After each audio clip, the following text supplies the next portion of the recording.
Hello student, video में सभी का स्वागत है। इसके पहले की वीडियो में हमने क्या निराश हुआ जाए इस पाठ का वाचन किया था। आज इस पाठ में देखेंगे लेखक ने हमें कौन सी बातें यहाँ पर बताई है। इसके लेखक का नाम है हजारी प्रसाद द्विवेदी। अब शीर्षक क्या है, पाठ का नाम क्या है, क्या निराश हुआ जाए। अब शीर्षक देखकर हमें क्या पता चलता है, जिसका नाम है क्या निराश हुआ जाए। यह जो शीर्षक लेखक ने यहाँ पे दिया है, इसे पढ़कर हमें क्या पता चलता है। यहाँ पर लेखक निराश होने की बात करते हैं, पर किस बात पर हमें निराश होना चाहिए और किस बात पर हमें निराश नहीं होना चाहिए। तो लेखक ने इस पाठ को क्या निराश हुआ जाए, ये जो शीर्षक दिया है, ये जो टाइटल दिया है, ज़रूर इसके पीछे कुछ कारण होगा, इसीलिए उन्होंने ऐसा शीर्षक यहाँ पे दिया हुआ है। तो लेखक ने इस पाठ के आधार पर कुछ बातें हमें बताई है जो सही में हमें सोचने पर मजबूर कर देती है। अब हमारे समाज में आज अनगिनत घटनाएं घटती है। देश में ऐसी हज़ारों घटनाएं घटित होती है जिससे हम सोचने पर मजबूर हो जाते हैं कि क्या निराश हुआ जाए। इसका मतलब जो हमारे समाज में हमारे आजू बाजू जितनी घटनाएं रोज़ घटती है, कभी कभी उन घटनाओं को देखकर हमें सचमुच हम लोग निराश हो जाते हैं, तो कभी उन घटनाओं को देखकर हम विचार करने लगते हैं कि क्या सच में कभी ऐसा होता है। तो आइए लेखक का दृष्टिकोण जानते हैं कि इस पाठ के आधार पर लेखक ने क्या बताया है, जिसका नाम है क्या निराश हुआ जाए। लेखक यहाँ पर कहते हैं कि आजकल जब भी हम न्यूज़पेपर समाचार पत्र पढ़ते हैं तो उसमें हमें भ्रष्टाचार, चोरी, डकैती, मारामारी, ठगी इत्यादि घटनाएं रोज़ अखबारों के पन्ने पर दिखाई देती है। आपको यहाँ पे दिख रहा होगा, कुछ पन्ने दिख रहे हैं, कुछ अखबारों के हेडिंग्स दिख रहे हैं। तो ऐसे रोज़ ही हम समाचार पत्र पढ़ते हैं। तो इन समाचार पत्रों में सबसे पहले अगर समाचार पत्र खोलते हैं तो उसमें क्या दिखाई देता है, हमेशा उसमें भ्रष्टाचार, कहीं कुछ हुआ है तो कहीं चोरी हुई है तो कहीं डकैती हुई है, तो कभी मारामारी की घटनाएं, तो कभी इसने उसको ठग लिया या इसने उसको धोखा दे दिया। इस तरह की घटनाएं रोज़ अखबारों के पहले पन्ने पर हमें दिखाई देती है। तो इससे क्या होता है कि ये सारी जो खबरें हैं, जो अखबारों की जो खबरें रहती है, ये सारी खबरें सुनकर हमारा मन एकदम से सुन्न हो जाता है। हम कभी कभी उस खबर को सुनकर या उस घटना को पढ़कर हम लोग विचार करने लगते हैं कि दुनिया में ये क्या हो रहा है। आजकल क्या होता है, लोगों में ईमानदारी की जो भावना है वो कम दिखाई देती है। इसी के कारण ये क्या होता है, वह सारी जो घटनाएं घटती है ना, उसका कारण यही होता है कि लोगों में जो जीवन मूल्य है, जो वैल्यूज़ है, वो कम हो रहे हैं। हर व्यक्ति एक दूसरे को संदेह की नज़र से देखने लगा है, और जो व्यक्ति सबसे बड़ी पोस्ट पर विराजमान है, ऐसे व्यक्तियों में तो ईमानदारी कम ही दिखाई देती है। तो यहाँ पे देखिए, लेखक ने पहला पैराग्राफ जो दिया है वहाँ पे क्या दिया है कि समाचार पत्र में क्या आता है, ठगी है, डकैती है, चोरी है, तस्करी है और भ्रष्टाचार के समाचार भी रहते हैं। आरोप प्रत्यारोप का कुछ ऐसा वातावरण बन गया है कि लगता है देश में कोई ईमानदार आदमी ही नहीं रह गया। हर व्यक्ति संदेह की दृष्टि से देखा जा रहा है। जो जितने ही ऊंचे पद पर है, उनमें उतने ही अधिक दोष दिखाई देते हैं। इसकी वजह से क्या हो गया, मैंने जैसे पहले ही बताया कि जीवन में आजकल लोगों के जीवन में जो जीवन मूल्य है, जो वैल्यूज़ है, वो कम होते जा रहे हैं। इसकी वजह से हर व्यक्ति एक दूसरे को शक की नज़र से या संदेह की नज़र से देखने लगा है, और जो व्यक्ति सबसे बड़ी पोस्ट पर विराजमान होते हैं, ऐसे व्यक्तियों में तो ईमानदारी कम ही दिखाई देती है। तो इस तरह समाज में, देश में, दुनिया में अच्छाई गायब ही होती जा रही है। लेकिन हमें भगवान पर विश्वास रखना चाहिए, ऐसा लेखक यहाँ पे बोल रहे हैं, और कदापि हमें निराश नहीं होना चाहिए। बहुत सी ऐसी घटनाएं होती है जिससे हमारे मन पर उसका गहरा प्रभाव पड़ता है, लेकिन लेखक यहाँ पे कहते हैं कि इन छोटी छोटी बातों से हमें निराश नहीं होना चाहिए। हमें भगवान पे भरोसा रखना चाहिए, और दूसरी बात, हमें खुद पर भरोसा रखना चाहिए। आगे पढ़ते हैं। एक बहुत बड़े आदमी ने मुझसे एक बार कहा था कि इस समय सुखी वही है जो कुछ नहीं करता। जो कुछ भी करेगा उसमें लोग दोष खोजने लगेंगे, उसके सारे गुण भुला दिए जाएंगे और दोषों को बढ़ा चढ़ाकर दिखाया जाने लगेगा। दोष किस में नहीं होते, यही कारण है कि हर आदमी दोषी अधिक दिख रहा है और गुणी कम या बिल्कुल ही नहीं। स्थिति अगर ऐसी ही है तो निश्चय ही चिंता का विषय है। अब लेखक कहते हैं कि एक बड़े आदमी ने मुझे कहा था, मीन्स एक बड़े आदमी ने लेखक को कहा था कि इस समय सबसे सुखी वही आदमी है जो कुछ काम नहीं करता, क्योंकि जो काम करता है लोग उसमें दोषी खोजने लगते हैं। जो बेचारा मेहनत से काम करता है, जो बेचारा मेहनत करता है, लोगों को उस व्यक्ति में अच्छाई बिल्कुल भी नहीं दिखती है, उसके हमेशा दोष ही उनको दिखते हैं और हमेशा उसमें दोषी खोजने लगते हैं। वह अगर अच्छाई से भरा हो तो भी उसकी अच्छाई किसी को नहीं दिखाई देती, सारे लोगों को बस उसमें दोष नज़र आते हैं और दोषी खोजने लग जाते हैं, तो अच्छाई तो भूल ही जाते हैं। लेखक कहते हैं कि दोष किस में नहीं होते, सभी में होते हैं, लेकिन हर बार दोष नहीं खोजना चाहिए। थोड़ी उनकी अच्छाई का भी गुणगान हमें हमेशा करना चाहिए। अगर वास्तव में ऐसा रहा तो निश्चित ही यह चिंता का विषय है। अगर मेहनती आदमी है और मेहनती आदमी अपना काम पूरी मेहनत के साथ कर रहा है, पूरी लगन के साथ अगर वो अपना काम कर रहा है, तो उसकी तारीफ़ हमें करनी चाहिए, उसकी अच्छाई की बातें हमेशा हमें करनी चाहिए। दोष तो सभी लोगों में होते हैं, कोई परफेक्ट नहीं होता, ये हमें भी पता है। तो दोष सारे लोगों में होते हैं, लेकिन क्या हम उन्हीं दोषों को लेकर चलते हैं? तो ऐसा नहीं करना चाहिए। लेखक यहाँ पे यही बता रहे हैं कि अच्छाई को भी नज़रअंदाज नहीं करना चाहिए, अच्छाई का भी गुणगान करना चाहिए। दोष तो सभी लोगों में होते हैं। आगे देखते हैं, क्या यही भारतवर्ष है जिसका सपना तिलक और गांधी ने देखा था?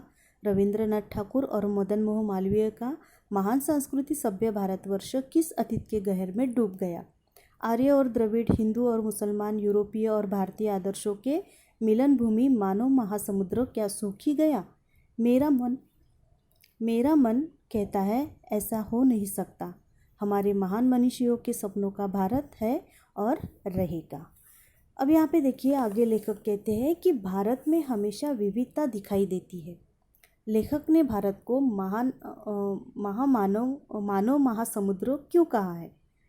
आपको पता ही होगा कि हमारे देश में कितनी विविधता दिखाई देती है जो दूसरे देशों में नहीं दिखाई देती। तो लेखक ने यहाँ पे भारत को मानव महासमुद्र क्यों कहा है? क्योंकि हमारे यहाँ पे आर्य और द्रविड़, मतलब आर्य मतलब जो सिकंदर भारत में आया था वो आर्य था।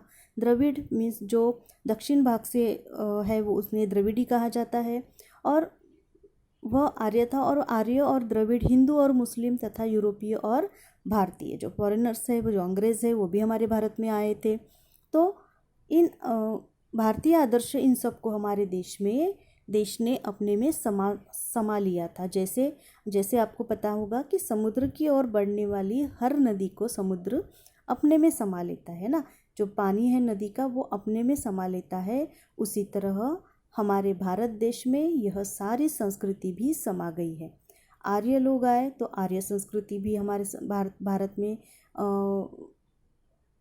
आई थी। उसके बाद द्रविड़ी आए तो उसके बाद वो संस्कृति आई। हिंदू है, मुस्लिम है, यूरोपियन है, उनकी भी संस्कृति हम लोगों ने अपनाई।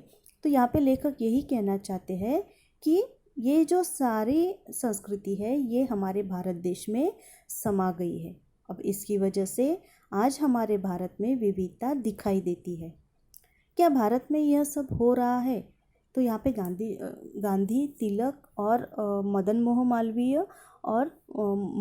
मालवीय और रविंद्रनाथ टैगोर का लेखक ने यहाँ पे उदाहरण दिया हुआ है कि जैसे देखिए, यह हो गए रविंद्रनाथ टैगोर,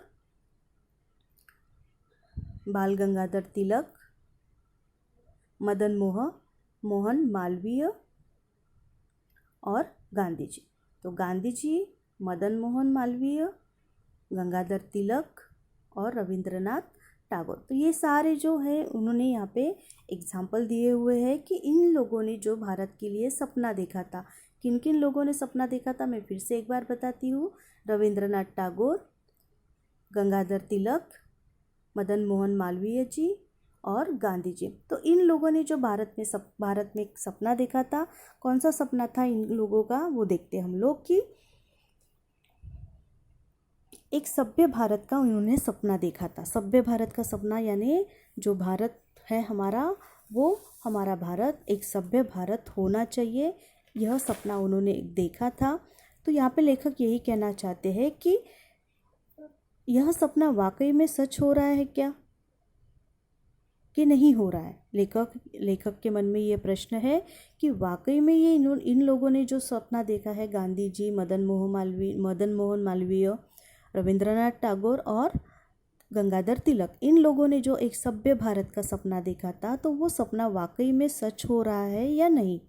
तब ऐसा सोचने की हमें ज़रूरत नहीं है। लेखक यहाँ पे ये भी कहते हैं कि ऐसा सोचने की ज़रूरत नहीं है। यह हमारे महान मनुष्यों के सपनों का भारत है और आगे भी यह भारत ऐसा ही रहेगा। आगे देखते हैं। यह सही है कि इन दिनों कुछ ऐसा माहौल बन सकता है कि ईमानदारी से मेहनत करके जीविका चलाने वाले निरीह और भोले भाले श्रमजीवी पीस रहे हैं और झूठ तथा फरेब का रोजगार करने वाले फल फूल रहे हैं। ईमानदारी को मूर्खता का पर्याय समझा जाने लगा है। सच्चाई केवल भीरू और बेबस लोगों के हिस्से पड़ी है। ऐसी स्थिति में जीवन के महान मूल्यों के बारे में लोगों की आस्था ही हिलने लगी है। भारतवर्ष ने कभी भी भौतिक वस्तुओं के संग्रह को बहुत अधिक महत्व नहीं दिया है। उसकी दृष्टि से मनुष्य के भीतर जो महान आंतरिक गुण है, स्थिर भाव से बैठा हुआ है, वही चरम और परम है। लोभ, मोह, काम, क्रोध आदि विचार मनुष्य में स्वाभाविक रूप से विद्यमान रहते हैं, पर उन्हें प्रधान शक्ति मान लेना और अपने मन तथा बुद्धि को उन्हीं के इशारे पर छोड़ देना बहुत बुरा आचरण है। भारतवर्ष ने कभी भी उन्हें उचित नहीं माना। उन्हें सदा संयम के बंधन में से बांधकर रखने का प्रयत्न किया है, परंतु भूख की उपेक्षा नहीं की जा सकती, बीमार के लिए दवा की उपेक्षा नहीं की जा सकती, गुमराह को ठीक रास्ते पर ले जाने के उपायों की उपेक्षा नहीं की जा सकती। अब लेखक यहाँ पे ये कह रहे हैं हमें कि लोगों को एक दूसरे पर इतना अविश्वास क्यों है। आज जो दुनिया में इतनी सारी घटनाएं घटती है, उसकी वजह से लोगों के मन में एक दूसरे के प्रति इतना अविश्वास क्यों पैदा हो गया है। झूठ और फरेब से लोग आगे बढ़ते जा रहे हैं, लेकिन जो ईमानदारी से, जो मेहनत से काम करता है और अपनी जीविका चलाता है, ईमानदारी से गुजर बसर करने वाला, इन सारे लोगों के साथ पीस रहा है। सही बात है, जो धोखा करते हैं, जो फरेब करते हैं, वो लोग आगे जाते हैं, लेकिन जो मेहनत करता है वाकई में और जो सच में ईमानदार है, वो लोग पीछे पड़ जाते हैं। अब तो ऐसा हो रहा है कि जो ईमानदार आदमी होता है उसे मूर्ख समझा जाता है। अब दुनिया में लोग ऐसे हैं कि जो बहुत ज़्यादा ईमानदार है, जो समाज में जो हो रहा है, समाज में जो धोखा होता है, जो बेईमानी हो रही है, उसके बिल्कुल अपोज में रहता है या बिल्कुल उसके विरुद्ध में रहता है, तो ऐसे लोगों को आज समाज में मूर्ख लोग समझे जाते हैं। जो वाकई में ईमानदार है, ऐसे लोगों का इस समाज में आज कोई भी काम नहीं है। आज समाज में किन लोगों का काम ज़्यादा माना जाता है? जो लोग धोखा करते हैं, जो लोग धोखे से आगे जाते हैं, जो लोग बेईमानी करते हैं, ऐसे लोगों को ही आज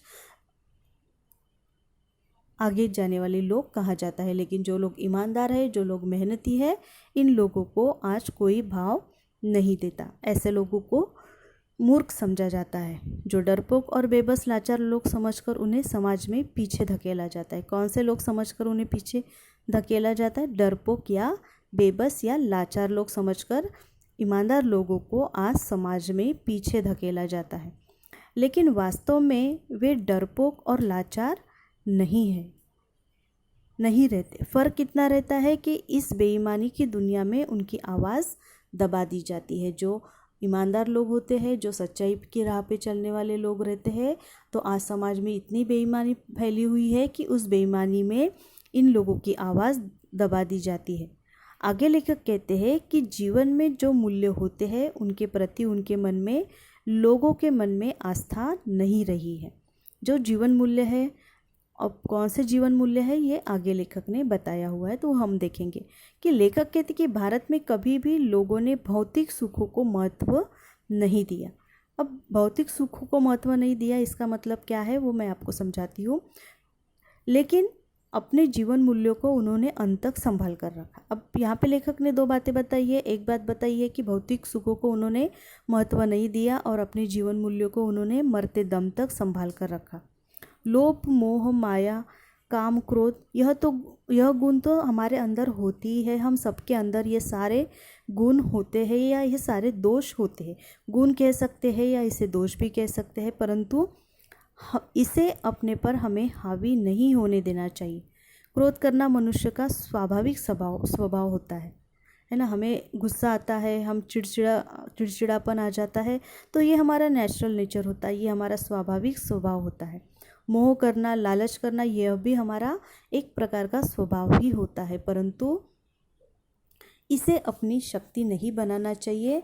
हमें इन सारी बातों पर खुद को कंट्रोल रखना चाहिए। हमें खुद को इस सारी बातों पर कंट्रोल रखना चाहिए, संयम रखना चाहिए। इसका मतलब यह नहीं कि भूख लगी तो खाना नहीं खाना चाहिए या बीमार पड़ गए तो दवाई नहीं लेनी चाहिए, है ना। तो यहाँ पे यही दिया हुआ है कि लेखक यहाँ पे यही कहना चाहते हैं कि इसका मतलब ये नहीं है कि अगर जोर की भूख लगी है तो भूखा ही रहो। ये जीवन मूल्य नहीं है। जीवन मूल्य वो है कि हमें जितनी ज़रूरत है हमें उतना ही कमाना चाहिए, हमें उतना ही खाना चाहिए। आवश्यकता जितनी है उतना ही पैसा कमाना चाहिए, लेकिन बेईमानी करके किसी से झूठ बोलकर ज़्यादा पैसे कमाना अच्छी बात नहीं है। अपने जीवन मूल्यों को, अपने वैल्यूज़ को हमें हमेशा बचाकर रखना चाहिए। बुरी चीज़ें करना गलत नहीं है, पर मूल्यों को भूल जाना गलत होता है। अब उदाहरण के तौर पर मैं आपको बताना चाहूँगी यहाँ पे कि चोर चोरी करता है ना। कोई चोर होता है, वो चोरी करता है, पर वो अपने बेटे को चोरी ना करने की सलाह देता है। वो ऐसा क्यों कहता है? क्योंकि वो अपने बेटे में उन जीवन मूल्यों को डालना चाहता है ना। वो खुद तो उस जीवन मूल्यों को अपना नहीं रहा है, वो तो खुद गलत राह पर चल रहा है, लेकिन उसे ऐसा लगता है कि मेरा बेटा इस राह पर ना चले। तो ये हो गया जीवन मूल्य। तो चोर चोरी तो करता है, लेकिन अपने बेटे को चोरी ना करने की वो हमेशा सलाह देता है। तो हम सब झूठ बोलना पाप है ऐसा मानते हैं ना। हमेशा बोला जाता है, हम बचपन से सुनते आते हैं कि झूठ बोलना अच्छी बात नहीं होती, हमेशा सच बोलना चाहिए, झूठ कभी किसी से नहीं बोलना चाहिए। तो हम भी कभी ना कभी कहीं ना कहीं झूठ बोलते ही हैं। या तो छोटे बच्चों के सामने भी तो हम कभी कभी झूठ बोल देते हैं, उनको चुप कराने के लिए उनके सामने मनगढ़ंत बातें कह देते हैं। तो वो भी तो एक प्रकार का झूठ ही होता है, ऐसा लेखक यहाँ पे कहते हैं। तो यहाँ पे जो जीवन मूल्यों की उन्होंने बात की है, तो लेखक कहते हैं कि इससे क्या हो रहा है कि बुराइयाँ बढ़ती जा रही है। हम जो आदतें दूसरों में डालने की कोशिश करते हैं, उन आदतों की पहले उन आदतों से हमें जाना चाहिए, उसके बाद हम उन आदतों को दूसरों पर लादने की कोशिश करेंगे, है ना। खुद उस राह पर नहीं चल रहे हैं और हम चाहते हैं कि दूसरे उस राह पर चले, तो ये ऐसा नहीं होता। ये जीवन मूल्य नहीं है, ये धर्म नहीं है। हमारे जो पुराने लोग थे वो ऐसा बिल्कुल नहीं करते थे। अब यहाँ पे लेखक ने एक बात बताई है, मैंने आपको पहले ही बोला कि भौतिक सुविधाएं क्या होती है। तो लेखक ने यहाँ पे बताया है कि जो हमारे पुराने लोग थे, पूर्वज थे, ऐसा बिल्कुल नहीं करते थे और वे अपनी भौतिक सुविधाओं पर इतना ध्यान नहीं देते थे। अब भौतिक सुविधाएं क्या है? सबसे बड़ा प्रश्न है कि भौतिक सुविधाओं का मतलब क्या होता है। तो जैसे घर बनवाना, घर में सारी सुख सुविधा हो वाली चीज़ें हो, जीवन संपन्न हो, आराम से जीवन बसर करे, ये जो सारी चीज़ें, जैसे आप अभी आपके घर में फ्रिज है, टीवी है ना, गैस है। पहले तो चूल्हे पे खाना बनाना पड़ता था, लकड़ियाँ पहले जंगल से लाना पड़ता था, लेकिन अब किसी को कहीं पर जाने की ज़रूरत नहीं रहती है। हमारे पास अभी तो मोबाइल है, फ़ोन है, सब सारी चीज़ें हमारे पास अवेलेबल है। तो ये जो सारी चीज़ें हैं, ये हो गई है भौतिक सुविधाएं। इन्हें यहाँ पे लेखक ने भौतिक सुविधाएं कहा है। तो लेखक ने यहाँ पे यही इतना अच्छा उदाहरण दिया है कि हमारे जो पुराने लोग थे वो भौतिक सुविधाओं के पीछे नहीं भागते थे, है ना। कभी हो सकता है आपने कभी सुना होगा कि जो आपके दादाजी है, जो आपके परदादा है, वो हमेशा घर में नई चीज़ें लाने की कोशिश नहीं करते थे। उनको लगता था चल रहा है काम, हाँ चलने दो, अभी तो उससे कुछ हमारा काम रुका तो नहीं है। तो उन सारी चीज़ों को वो इतना महत्व नहीं देते थे। लेकिन वो किन बातों को ज़्यादा महत्व देते थे? लेखक ने यहाँ पे यही बोला है कि वो भौतिक सुविधाओं को महत्व नहीं देते थे, वो दूसरे स्थान पे रहती थी। परंतु बेईमानी न करना, झूठ ना बोलना, हमेशा सच्चाई के मार्ग पर चलना, धोखाधड़ी ना करना इत्यादि जो जीवन मूल्य है, जो वैल्यूज़ है, वो उनको अपना कर ही वह अपना जीवन धन्य समझते थे। वो लोग इन बातों को ज़्यादा महत्व देते थे। मान सम्मान, आदर सम्मान, ये सारी बातें उनके लिए बहुत ज़्यादा मायने रखती थी, भौतिक सुविधाएं नहीं। तो आज इसके उल्टा हम लोग देखते हैं, इसके अपोजिट साइड हम देखते हैं कि आज जो भौतिक सुविधाएं हैं उनके पीछे सब लोग भाग रहे हैं और जो जीवन मूल्य है उनको पीछे छोड़ रहे हैं, है ना। हमें अपना काम करवाना है तो हम आगे वालों को झूठ भी बोल सकते हैं, हम झूठ बोल के वो अपना काम करवाते हैं। लेकिन पहले ऐसा नहीं था। लेखक यहाँ पे यही बोल रहे हैं कि पहले इन सारी चीज़ों को लोग अपना धर्म मानते हैं और ऐसा काम करना उनके धर्म के खिलाफ होता था। तो आगे और पार्ट में लेखक ने क्या बातें बताई है वो हम नेक्स्ट वीडियो में देखेंगे। आपको पार्ट को अच्छे से एक बार फिर से पढ़ना है। Thank you.